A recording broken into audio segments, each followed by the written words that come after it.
অকারণে চাকরিটা চলে গেল। কোম্পানি চলছে না, লসে রান করছে, তাই মালিকপক্ষ কর্মচারী ছাঁটাই করছে।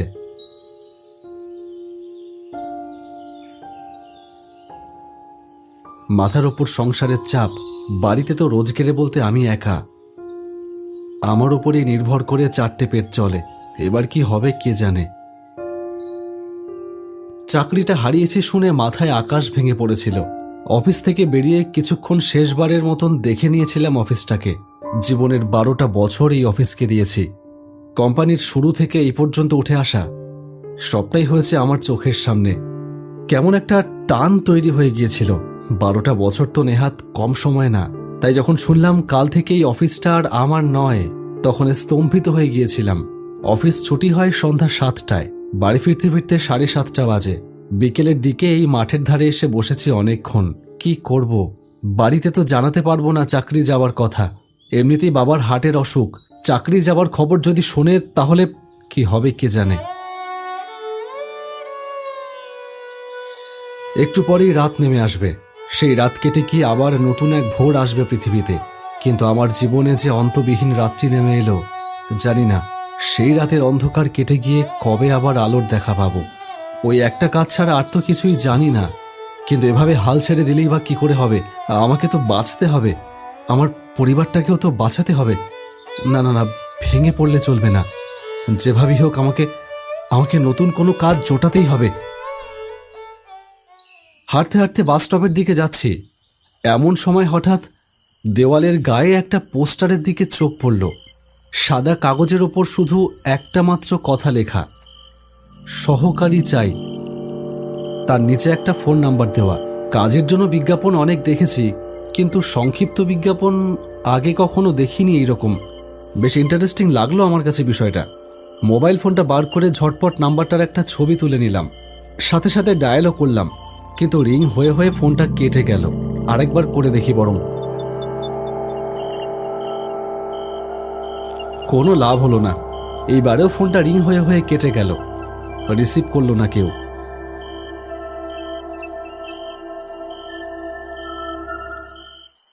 বাড়ি এসে আজ আর কারুর সঙ্গে তেমন কথা বললাম না। খাওয়া দাওয়া সেরে চুপচাপ নিজের ঘরে এসে শুয়ে পড়লাম। আর ভাবতে থাকলাম, কাল কি করব, পরশু কি খাবো, কি আছে কপালে তা কেবল ঈশ্বরই জানে। ভাবতে ভাবতে কখন যেন ঘুমিয়ে পড়লাম। মোবাইলে রিংটোনে ঘুমটা ভেঙে গেল। এত রাতে কে আবার ফোন করছে? ফোনটা হাতে নিয়ে দেখলাম সন্ধ্যাবেলা যে নাম্বারটা পোস্টার দেখে ডায়াল করেছিলাম, সেই নাম্বারটা থেকে কল ব্যাক করেছে। রাত 1টা বাজে, এত রাতে কল করলো। এটা কি কোনো অফিসিয়াল কল করবার সময়? যাকে আমার কাজ দরকার, আমার অত ভেবে লাভ কি। ফোনটা রিসিভ করলাম। হ্যালো। আপনি বিজ্ঞাপন দেখে ফোন করেছিলেন? লোকটার সাংঘাতিক ভারী গলা। বললাম, হ্যাঁ হ্যাঁ করেছিলাম। বেশ, কাল রাত 8টায় চলে আসুন, কথা হবে। হ্যাঁ, রাত 8টায়? কোথায় আসতে হবে? আমি আপনাকে লোকেশনটা পাঠিয়ে দিচ্ছি, চলে আসবেন। মনে থাকে যেন, ঠিক রাত 8টা। বলেই ফোনটা কেটে দিল লোকটা। অদ্ভুত ব্যাপার, লোকটা কি পাগল গোছেন নাকি? না হলে এত রাতে কেউ ফোন করে? আর রাত 8টায় ইন্টারভিউ? হঠাৎ টুং করে আমার হোয়াটসঅ্যাপে মেসেজ ঢুকলো। মেসেজ বডিতে টাইপ করা একটা অ্যাড্রেস, নিশিকান্তপুর, ন্যাড়াবটতলা মোড়, চৌধুরী বাড়ি। এ জায়গা তো অনেক দূর। মনের মধ্যে দ্বন্দ্ব তৈরি হচ্ছে, কি করব? যাব না যাব না? কাজের দরকার খুব, কিন্তু ব্যাপারটা কেমন যেন বিদঘুটে মনে হচ্ছে। অবশ্য সবকিছু তো এরকম দূর থেকে আন্দাজ করা যায় না। কাজ করি বা না করি, একবার গিয়ে দেখতে তো কোনো ক্ষতি নেই। ভালো না লাগলে করব না।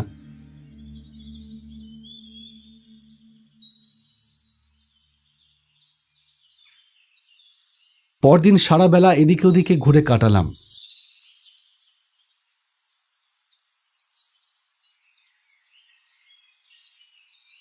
বিকেলে আবার সেই সর্ষে ক্ষেতের পাশে এসে বসে সময় কাটিয়ে সন্ধ্যার দিকে বাস ধরে রওনা দিলাম নিশিকান্তপুরের দিকে।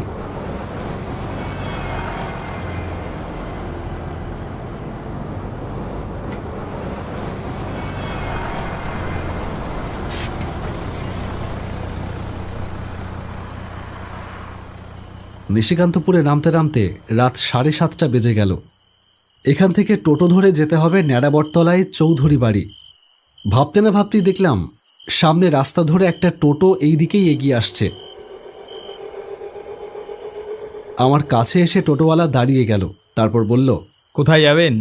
যাব ন্যাড়াবটতলা চৌধুরী বাড়ি। যাবেন? টোটোওয়ালা কিছু বলল না। দেখলাম ওর মুখটা কেমন যেন গম্ভীর হয়ে গেল আমার কথা শুনে। কিছুক্ষণ কি ভেবে নিয়ে বলল, ন্যাড়াবটতলা চৌধুরী বাড়ি যাবেন? ওখানে কি দরকার? ওই আমার একটা কাজের ব্যাপারে কথা বলতে যাচ্ছি, আপনি যাবেন? গেলে চলুন, আমার দেরি হচ্ছে। হ্যাঁ যাব, উঠে আসুন। টোটোয় উঠে পড়লাম। লোকটা টোটো চালিয়ে দিল।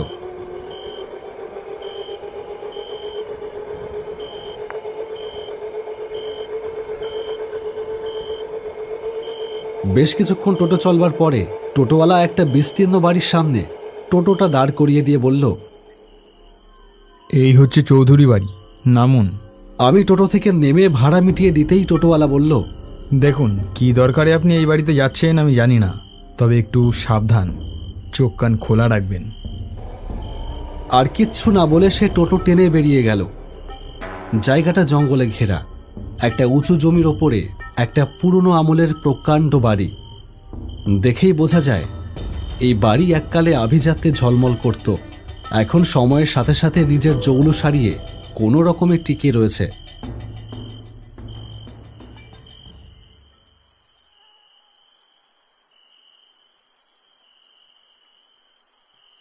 বাড়ির সামনে গিয়ে দাঁড়াতেই আদ্যপান্ত চাদরে মুখ ঢাকা এক বয়স্ক ভদ্রলোক এগিয়ে এলো। কারে সাই? আমি এই কাজের ব্যাপারে এসেছি, বিজ্ঞাপন দেখে। আচ্ছা, আসেন, আমার সাথে আসেন। লোকটা আমাকে সাথে করে নিয়ে বাড়ির ভেতরে ঢুকলো। বসবার ঘরে তেমন আসবাব কিছুই নেই, শুধু কতগুলো কাঠের চেয়ার পাতা। লোকটা বলল, আপনি এখানেই বসেন, আমি আসছি। আমাকে বসতে বলে লোকটা চলে গেল ভেতরের ঘরের দিকে। আমি একটা কাঠের চেয়ারে গিয়ে বসলাম। ঘরটা অদ্ভুত রকমের শান্ত, কেমন একটা থমথমে ভাব। একটা 20 ওয়াটের বাল্ব জ্বলছে ঘরের ভেতর, তার লালচে আলোয় অন্ধকার যেন আরো বাড়িয়ে তুলেছে। কি কাজ হয় এখানে? ভেতরের ঘর থেকে একজন লোক এসে আমার সামনে দাঁড়ালো। আমি তাকে দেখে উঠে দাঁড়ালাম। লোকটি বলল, বসুন। হ্যাঁ হ্যাঁ। লোকটা আমার সামনের চেয়ারে বসলো। কাজটা খুব সহজ। কাজটা কি সেটা যদি বলেন। নিশ্চয় বলবো। আমার নাম সুখবিলাস চৌধুরী। আমার তান্ত্রিক ক্রিয়াকর্মে সাহায্য করার জন্য একজন সহকারী প্রয়োজন। নানান ধরনের জিনিস আমার প্রয়োজন হয় কাজের জন্য। বিভিন্ন জায়গা থেকে সেসব উপকরণ আমাকে এনে দিতে হবে। বলুন, পারবেন করতে? আমার আর বেশি কিছু ভাববার উপায় ছিল না। বলে দিলাম, পারবো, নিশ্চয়ই পারবো। বেশ, তাহলে আজ থেকেই শুরু করতে পারেন। আজ থেকে? হ্যাঁ, কেন? আপনার অসুবিধা আছে? না না, আমার কোনো অসুবিধা নেই, আমি আজ থেকেই করতে পারবো। বলুন কি করতে হবে। শুনুন, আজ রাতে আপনাকে কিচ্ছু আনতে যেতে হবে না।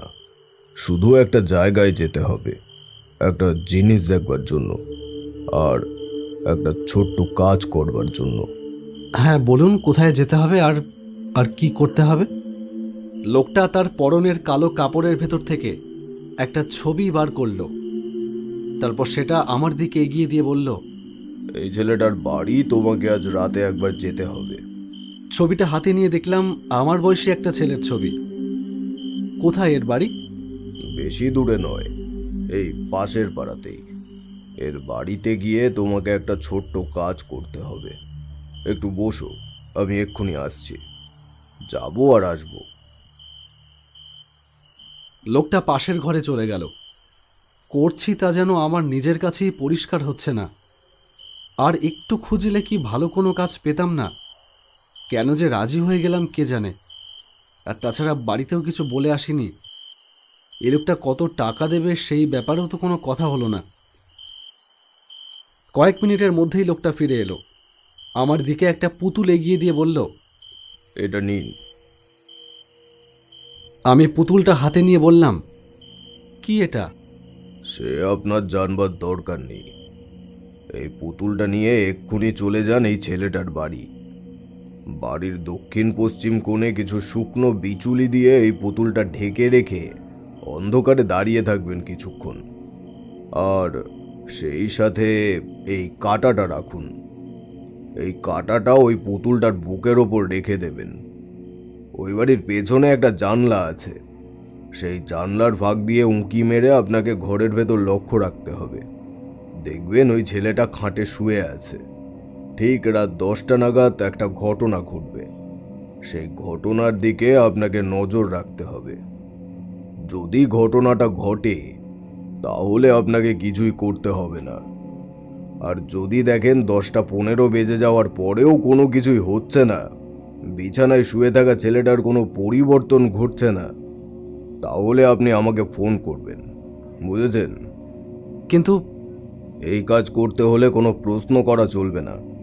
শুধু আমি যা বলবো তাই করে যেতে হবে। আমার কি হলো জানি না, আমার বিবেক, চেতনা, হিতাহিত জ্ঞান সব যেন হারিয়ে গেল। আমি যেন মন্ত্রমুগ্ধের মতন বললাম, ঠিক আছে। এই তো ভালো ছেলে, নাও এবার চলে যাও, আর দেরি করো না। এই বাড়ির সামনে দিয়ে 15 মিনিট হাঁটলেই একটা ফাঁকা জায়গা পড়বে। সেই ফাঁকা মাঠের ভেতর দেখবে একটা সাদা রঙের বাড়ি রয়েছে, ওই বাড়িটাই। ভুলে যেও না যেন, ঠিক দক্ষিণ পশ্চিম কোণে। আমি পুতুলটা হাতে নিয়ে বেরিয়ে পড়লাম রাস্তায়। কি করছি জানি না, ঠিক করছি না ভুল করছি তাও বুঝতে পারছি না। শুধুমাত্র 2 পয়সা উপার্জনের জন্য আমি কোনো চক্রে জড়িয়ে পড়ছি না তো? কি আছে কপালে কে জানে। অথচ আমি থামতেও পারছি না যেন। কোনো এক অমোঘ শক্তি যেন আমাকে দিয়ে জোর করে তার কাজ করিয়ে নিতে যাচ্ছে।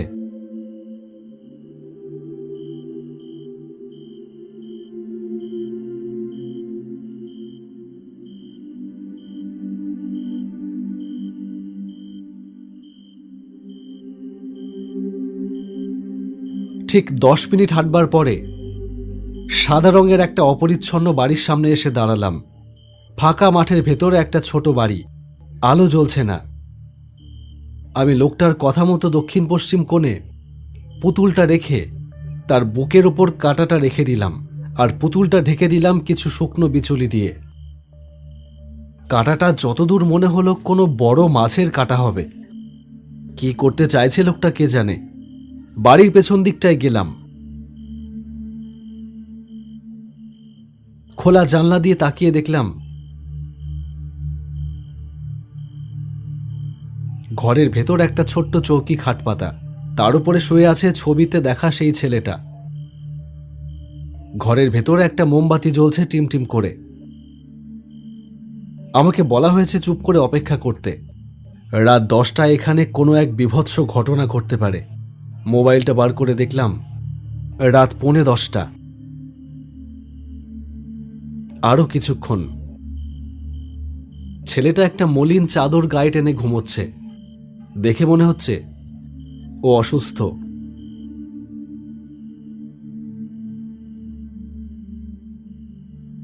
অপেক্ষার প্রহর যেন শেষ হলো। ঠিক 10টা বাজতেই দেখলাম একটা দমকা হাওয়া পাক খেয়ে গেল অন্ধকারের ভেতর থেকে। তারপর এক মুহূর্ত স্তব্ধ চারিদিক। সেই নিরেট স্তব্ধতাকে ভেঙে চুরে হঠাৎ যেন খাটে শুয়ে থাকা ছেলেটা আর্তচিৎকার করে উঠল, আমি চমকে উঠে দেখলাম ছেলেটা হাত দিয়ে তার বুক চেপে ধরে তীব্র যন্ত্রণায় কাতরাচ্ছে। আমি হতবুদ্ধির মতন দাঁড়িয়ে দাঁড়িয়ে দেখতে থাকলাম ছেলেটা হঠাৎ এমন করছে কেন। এই ঘটনায় কি ঘটবার ছিল? কি করে হচ্ছে এসব? ছেলেটার আর্তচিৎকার বেড়েই চলল। আমি কি ঘরের ভেতরে গিয়ে দেখব? বেচারা অসহায়ের মতন একা একা পড়ে আছে এখানে, কেউ ওকে দেখবার নেই। এমন ভাবে কাতরাচ্ছে যন্ত্রণায়, আমারই খারাপ লাগছে খুব। হঠাৎ আমার মাথায় একটা চিন্তার ঝিলিক দিয়ে উঠল, আর আমি সাথে সাথে দৌড়ে গেলাম ঘরের দক্ষিণ পশ্চিম কোণে, বিচলি দিয়ে চেপে রাখা সেই পুতুলটার দিকে। সেখানে গিয়ে যা দেখলাম তাতে আমার শরীরের প্রতিটা রোমকূপ যেন টান টান হয়ে উঠল। পুতুলটা দাঁড়িয়ে আছে সোজা হয়ে, আর তার বুকের ওপরে গেঁথে রয়েছে সেই কাঁটাটা। হে, কি অলৌকিক ঘটনা! এ তো কালো জাদু। আমার মাথায় কি চাপলো জানি না। আমি ছুটে এসে ওই পুতুলটার বুকের ওপর থেকে কাঁটাটাকে তুলে ফেলতে গেলাম, কিন্তু শরীরের সবটুকু জোর দিয়েও যেন কিছুই করতে পারলাম না। বুঝলাম এ মনুষ্য শক্তি দিয়ে হবার কাজ না। এই পুতুলের শরীর এখন ওই ছেলেটার শরীর। এই পুতুলকে আঘাত করলে সেই আঘাত গিয়ে লাগবে ওই ছেলেটার গায়ে। তার মানে ওই সুখবিলাস লোকটা এই ছেলেটাকে মেরে ফেলবার জন্য এই অপকর্ম করেছে। না না না না না, চোখের সামনে এত বড় অধর্ম দেখা যায় না। আমি কি করব? কি করে বাঁচাবো ছেলেটাকে? হঠাৎ মনে পড়ে গেল বিশু ঠাকুর একবার বলেছিল, যখনই কোনো অশুভ শক্তি চারপাশ চেয়ে থাকবে, তখন মনে মনে 3 বার এই মন্ত্র জপ করবে। দেখবে সেই অশুভ শক্তি, সে যাই হোক না কেন, মুহূর্তের মধ্যে নিস্তেজ হয়ে পড়েছে। আর বিন্দুমাত্র দেরি না করে সবটুকু বিশ্বাস নিয়ে জপ করতে লাগলাম সেই মহামন্ত্র। 3 বার জপ করবার পর যখন চোখ খুললাম, দেখলাম পুতুলটা মাটিতে পড়ে আছে, তার পাশেই পড়ে আছে কাঁটাটা। ঘরের ভেতর থেকে ছেলেটার আর্তচিৎকারও আর আসছে না। দৌড়ে গিয়ে দরজাটা ঠেলে ঘরের ভেতরে ঢুকলাম।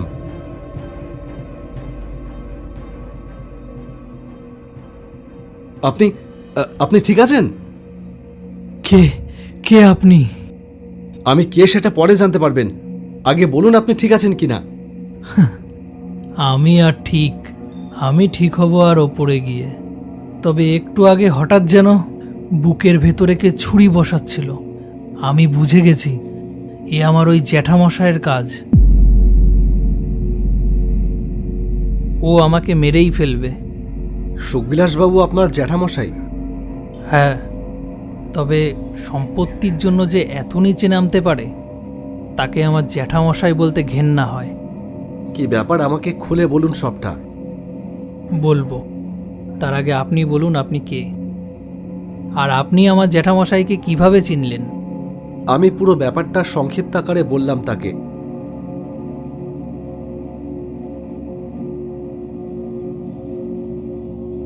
সব শুনে সে বলল, চলে যান, আজকেই চলে যান, না হলে আপনার দশাও আমার মতো হতে পারে। আপনার কি হয়েছে? আমি এই ঘরের বাইরে বেরোতে পারি না 6 মাস হয়ে গেল। আমার এই ক্ষতি করেছে আমার জ্যাঠামশাই সুখবিলাস। এই নিশিকান্তপুরের জমিদার ছিল আমার ঠাকুরদা শশীকান্ত চৌধুরীর বাবা নিশিকান্ত চৌধুরী। তার নাম অনুসারেই এই গ্রামের নামকরণ। আমার ঠাকুরদার 2 ছেলে, আমার বাবা অবিনাশ চৌধুরী আর আমার জ্যাঠামশাই সুখবিলাস চৌধুরী। জ্যাঠামশাই ভূত প্রেত পিশাচতন্ত্র কালো জাদু এসবের প্রতি আগাগোড়াই বড্ড ঝোঁক ছিল। সেটা ধীরে ধীরে ভয়ঙ্কর আকার নিতে থাকে। ঠাকুরদা অনেকবার করে বারণ করেছিল, কিন্তু জ্যাঠামশাই কোনো বারণ শোনেনি। বাড়ির ভেতর মানুষের মাথার খুলি, কঙ্কাল, আরও কত রকমের জিনিসপত্র, এমনকি সদ্য কবর দেয়া মৃত মানুষের শরীর কবরখানা থেকে তুলে নিয়ে আসতো জ্যাঠামশাই। তাই ঠাকুরদা বিরক্ত হয়ে তার সমস্ত সম্পত্তি আমার বাবার নামে লিখে দেয়। কিন্তু তাতে কোনো লাভ হয় না। জ্যাঠামশাই কি করে যেন বাবাকে বশে নিয়ে আসে, তারপর বাবাকে দিয়ে সমস্ত সম্পত্তি নিজের নামে লিখিয়ে নেয়। তারপর বাবা যে কোথায় চলে গেল তার আর কোনো খোঁজ পেলাম না। কিন্তু তোমার এই অবস্থা কি করে হলো? আমার নাম অনিরুদ্ধ চৌধুরী। জ্যাঠামশাই সুখবিলাস চেয়েছিল আমার প্রাণশক্তি। তান্ত্রিক বিদ্যায় একটা বিশ্বাস আছে, রক্তের সম্পর্কের কাউকে বলি দিলে সেই শক্তি বহু গুণ বেড়ে যায়। তোমাকে মারার পরিকল্পনা ছিল? হ্যাঁ, কিন্তু সরাসরি নয়, ধীরে ধীরে। 6 মাস আগে হঠাৎ এক রাতে আমার বুকে অসহ্য যন্ত্রণা শুরু হয়। ডাক্তার দেখালাম, কিন্তু কিছুই ধরা পড়ল না। দিনে দিনে শরীরটা অবশ হতে থাকলো। বুঝে গেলাম এটা কোনো রোগ নয়, নিশ্চয়ই আমার উপরে কালো জাদু করা হয়েছে। আর আজকের রাতটা? আজ পূর্ণিমা। আজ রাতেই জ্যাঠামশাই আমার প্রাণটা নিজের কবজায় নিতে চেয়েছিল। আজ আপনি যদি না আসতেন তাহলে হয়তো এতক্ষণ আমি বেঁচে থাকতাম না। কথাগুলো শুনে আমার শরীর ঠান্ডা হয়ে এলো। আমি ফিসফিস করে বললাম, তাহলে এখন আমরা কি করব? অনিরুদ্ধ একটু হেসে বলল, কিন্তু সে হাসিতে যেন কোনো আনন্দ ছিল না, ছিল অদ্ভুত এক দৃঢ়তা। এখন আর পালাবার সময় নেই। এখন একটাই পথ, ওকে শেষ করে দিতে হবে। কিন্তু সে তো ভয়ঙ্কর শক্তিশালী, আর আমরা তো সাধারণ মানুষ। আমরা কি করতে পারি? আপনি সাধারণ নন। একটু আগেই আপনি যে মন্ত্রটা জপ করেছেন, ওটা প্রতিবন্ধক মন্ত্র। ওই মন্ত্র জপ করতে পারলে ওই মন্ত্রেই কাজ হবে। ঠিক সেই মুহূর্তে চারিদিকের বাতাস হঠাৎ ভারী হয়ে উঠল। দূরে শিরিষতলার মাঠের দিক থেকে শোনা গেল গম্ভীর হাসির শব্দ। আমাদের দুজনের চোখ একসাথে দরজার দিকে ঘুরে গেল। দরজার সামনে দাঁড়িয়ে কালো পোশাকে সুখবিলাস। সে আমার দিকে তাকালো, তার চোখ দুটো অদ্ভুত লালচে। আমি জানতাম এই মুহূর্তে ভয় পেয়ে গেলেই সব শেষ। বিশু ঠাকুরের কথা মনে পড়ে গেল। চোখ বন্ধ করে শেষবারের মতো মন্ত্রটা জপ করলাম। হঠাৎ ঘরের মোমবাতিটা নিভে গেল। তারপর একটা বিকট শব্দ, আর তারপর সব নিস্তব্ধ।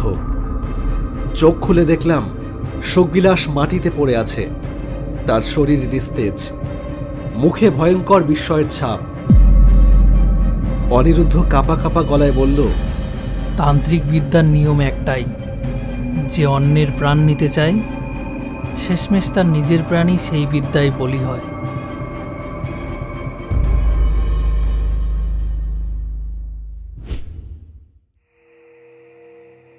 পরদিন ভোরবেলায় পুলিশ এলো। চৌধুরী বাড়ির ভেতর থেকে উদ্ধার হলো বহু নিষিদ্ধ তান্ত্রিক সামগ্রী। অনিরুদ্ধ ধীরে ধীরে সুস্থ হয়ে ওঠে, আর আমি আবার বেরিয়ে পড়লাম নতুন চাকরির খোঁজে। কিন্তু আমি যে বেঁচে ফিরেছিলাম সেইটাই অনেক বড় প্রাপ্তি। কখনো কখনো জীবনের সবথেকে অন্ধকার রাতই মানুষকে আবার আলোয় ফিরিয়ে আনে।